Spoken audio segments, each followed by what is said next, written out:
कल question number 1 हो गया था, आज बनाते हैं क्वेश्चन नंबर 2। सब्जेक्ट टॉपिक आपको पता है रिलेशन एंड फंक्शन।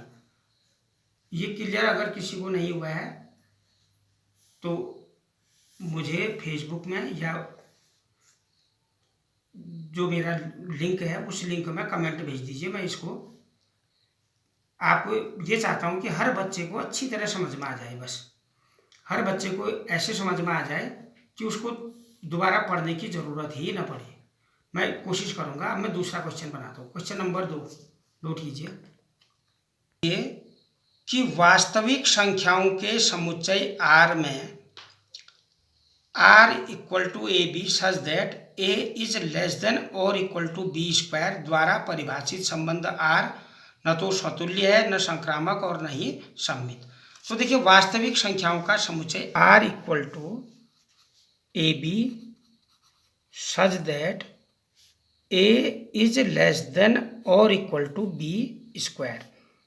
अब इसको ध्यान से देखना, यहाँ पर लिखा है वास्तविक संख्याओं का समुच्चय।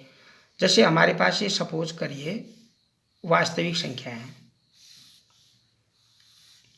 मैंने लिखा सपोज -2 -1 0 1 2 -2 -1 0 1 2। ये हमने मान लिया ए, ये है बी। अब देखिए -2 इस कंडीशन को देखते हैं हम। देखिए इसका मतलब क्या है, या तो ए बराबर होगा बी स्क्वायर के या छोटा होगा बी स्क्वायर से। दो कंडीशन है, ए इज लेस देन और या तो ए बराबर होगा या ए छोटा होगा बी के स्क्वायर से।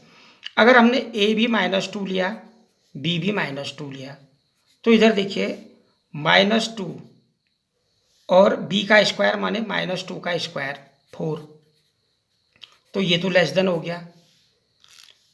-1 लेते हैं, ए -1 लिया सपोज, बी भी -1 लिया, तो -1 का स्क्वायर 1 और बी का स्क्वायर -1 का स्क्वायर 1, यानी ये इक्वल हो गया।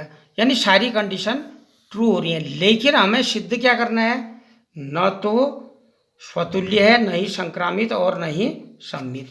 तो अब हम इन नंबर्स को न लेकर के, सपोज मैंने लिया ए इक्वल टू, देखिए आर इक्वल टू, ये लिखा हुआ है ना a comma b such that A is less than और इक्वल टू बी स्क्वायर। आपको ध्यान इस पर देना है। अब ये सारी कंडीशन है, इसको फुलफिल कर रही हैं, लेकिन हमने इसका उल्टा सिद्ध करना है। अगर हमने ये लिखा है सपोज, मैं ए की जगह ये ना लिख करके हमने कोई भी वास्तविक संख्या लिखनी है, सपोज 1/2 लिखता हूँ, बी की जगह भी 1/2 है, 1/2 का स्क्वायर आया 1/4, तो 1/2 बड़ा हो गया 1/4 से, तो इसका मतलब स्वतुल्य नहीं है। तो सिद्ध करने के लिए देखिए ये दे रखा है, तो आप लिखेंगे स्वतुल्य नहीं है।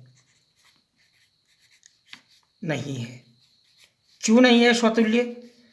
क्योंकि 1/2 लिखो, 1/3 लिखो, ये जो नंबर है, या डेसिमल नंबर लिख लो आप, 0.5 लिख दो, 0.5 और इधर 0.5 का स्क्वायर करेंगे तो 0.5 का स्क्वायर उससे कम आएगा, तो कंडीशन चेंज होगी। तो स्वतुल्य नहीं है। क्यों? क्योंकि 1/2 1/4 से कम नहीं है। अब आता है कि सममित का। अब देखिए फलन क्या सममित है या नहीं। देखिए 1/2 यानी ए, 1/4 मतलब 1/2 का स्क्वायर से कम है, अधिक है। 1/2 इज ग्रेटर देन 1/4। लेकिन आप लिखेंगे कैसे? आप क्या लिखेंगे? 1/4 का 1/4 1/2 से कम है, ठीक हो गया।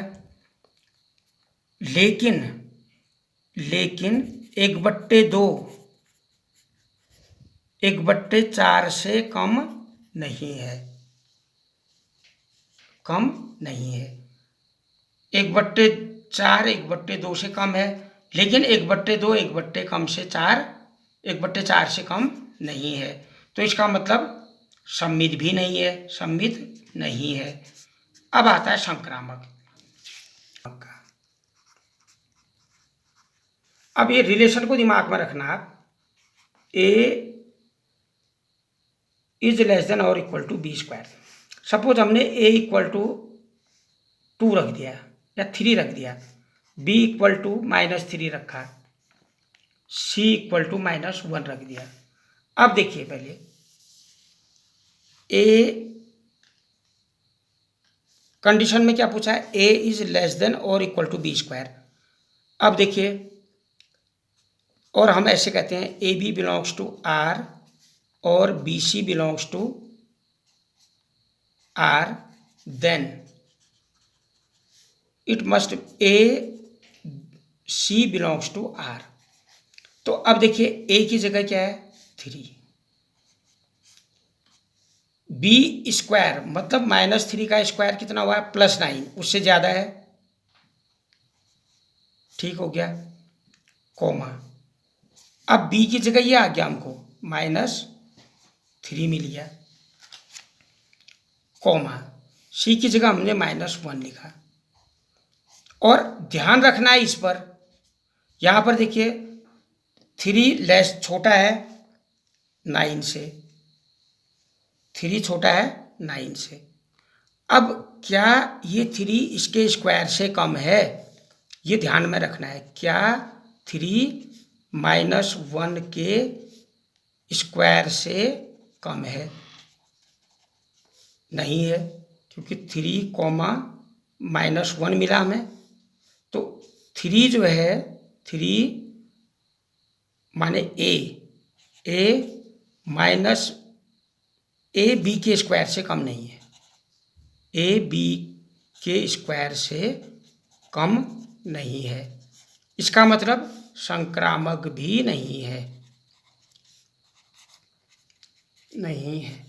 तो ये सिद्ध करना था हमने कि ये सतुल्य है, संक्रामक है या सममित है। तो तीनों ही चीज़ें नहीं है में आ गया ये, क्योंकि हमने ये दिमाग में ये रखना है।